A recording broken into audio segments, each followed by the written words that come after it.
Hello again. How are you? Hope everything is going well. In the last video, I spoke about mind, consciousness, and thought.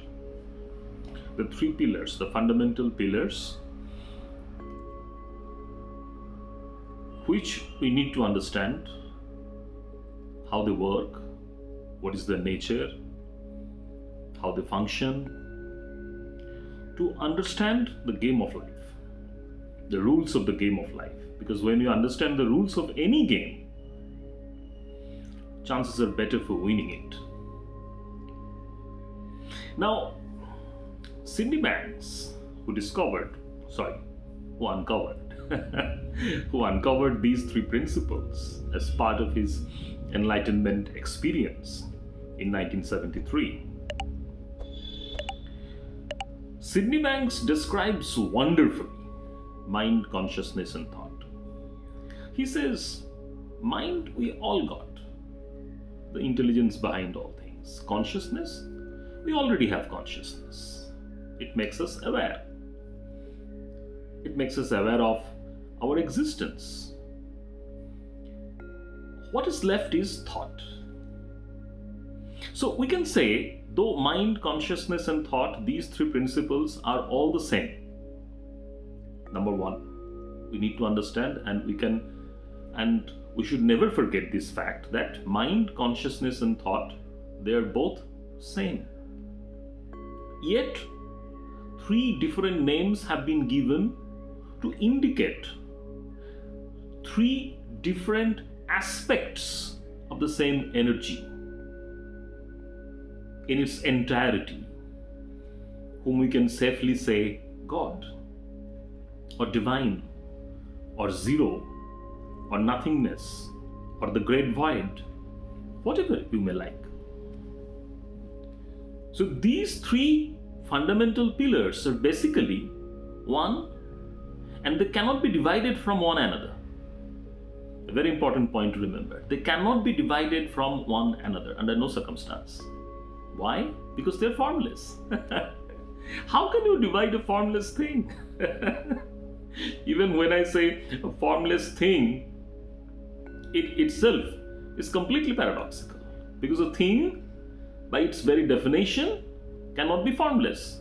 Or whatever is formless, we can never call it a thing. Again, please don't listen to only my words. Don't listen to the words only. Listen to the words in such a way that you know that these words are actually pointers to a greater fact, to a fact which is undecipherable, which is unfathomable, which cannot be understood by any words, by any intellectual assumptions, by any analytical mind. They're beyond that. They're beyond all these limitations because they're truth. They're fundamental truth. Now again, back to what we have been discussing. Mind, consciousness, and thought. They're same. But three different aspects of the same energy. Now, mind and consciousness we all have got. Not much of a problem about them. Because we can't actually much have a say on mind, or can't have much a say on consciousness, etc., etc. But what is left is thought. And Sydney Banks again describes it so wonderfully, so vividly, in such a almost, I'll say, a lawyer's language,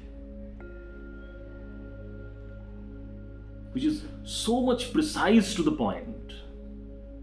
He says, thought is like the rudder of a ship. Wonderful, wonderful, wonderful. Thought is like the rudder of a ship. If you know how to use it properly, you can go from one reality to another. That means thought is the rudder of the ship called life, what we call our life. We can use thought to take our life to the dreams which you want to achieve, to the ideal life which we want to live, to happiness, to peace, to love, to success, be it financial, be it personal, be it professional, be it emotional, be it intellectual, success, to fulfillness, to kindness, to gratitude. Or we can use the same rudder to guide us to sorrow, to unhappiness, to despair, to misery, to hatred, to jealousy, to anxiety, to depression. The same rudder can be used to take us to heaven or to hell.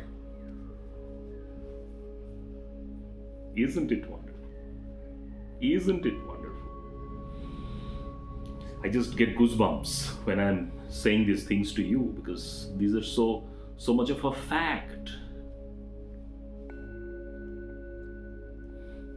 Thought is like the rudder of a ship that takes us from one reality to another. If we can know how to use that rudder properly.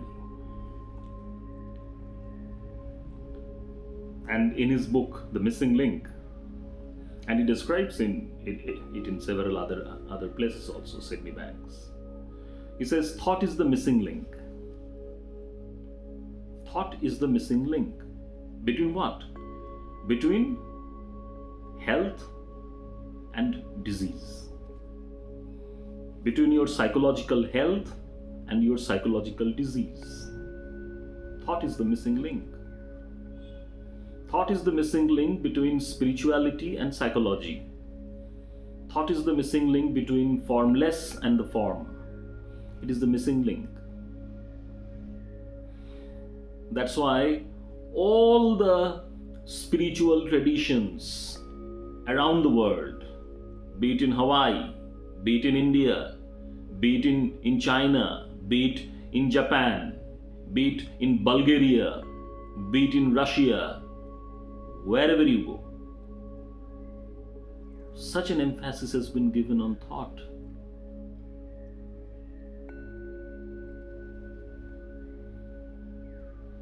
If you don't understand thought, if you don't understand how to use it, what is its role, how does it function, how does it work, how can it help you, how can it guide you, how can it misguide you, then you can't move ahead in your life. And people, go and check with any person, any successful person, and just read their biographies. People who are successful, they know that thought is illusion. And people who are not successful, they take thought as reality. Isn't it wonderful? Everything is very simple. Truth is very simple. Please don't complicate it. Please don't complicate it. No motivation, no motivational talk, no technique, no process. Just understand the truth. The truth is everywhere. Right now it is looking right in your face. So simple, so beautiful, so delicate, so accessible. The truth is that thought is the rudder of the ship of your life.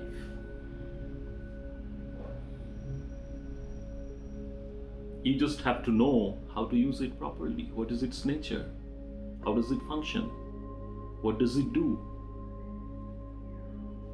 How can we get it to help us? That's all. Nothing else is there. Nothing else is there. Dr. Dickon Bettinger, whom I just love to listen to, whose books I just read almost every day. His words I listen to almost every day. Dr. Dickon Bettinger, a very famous psychologist and a very big proponent of these three principles paradigm. And he teaches to individuals, not much to individuals right now, but he is a very renowned mentor in this field. And he says one beautiful thing, that if only people did not believe their thoughts, there would have been no mental illness. If just people did not believe what they were thinking, there would have been no mental illness. Reflect on it. Think about it. We'll meet again soon. Keep on watching, like and subscribe.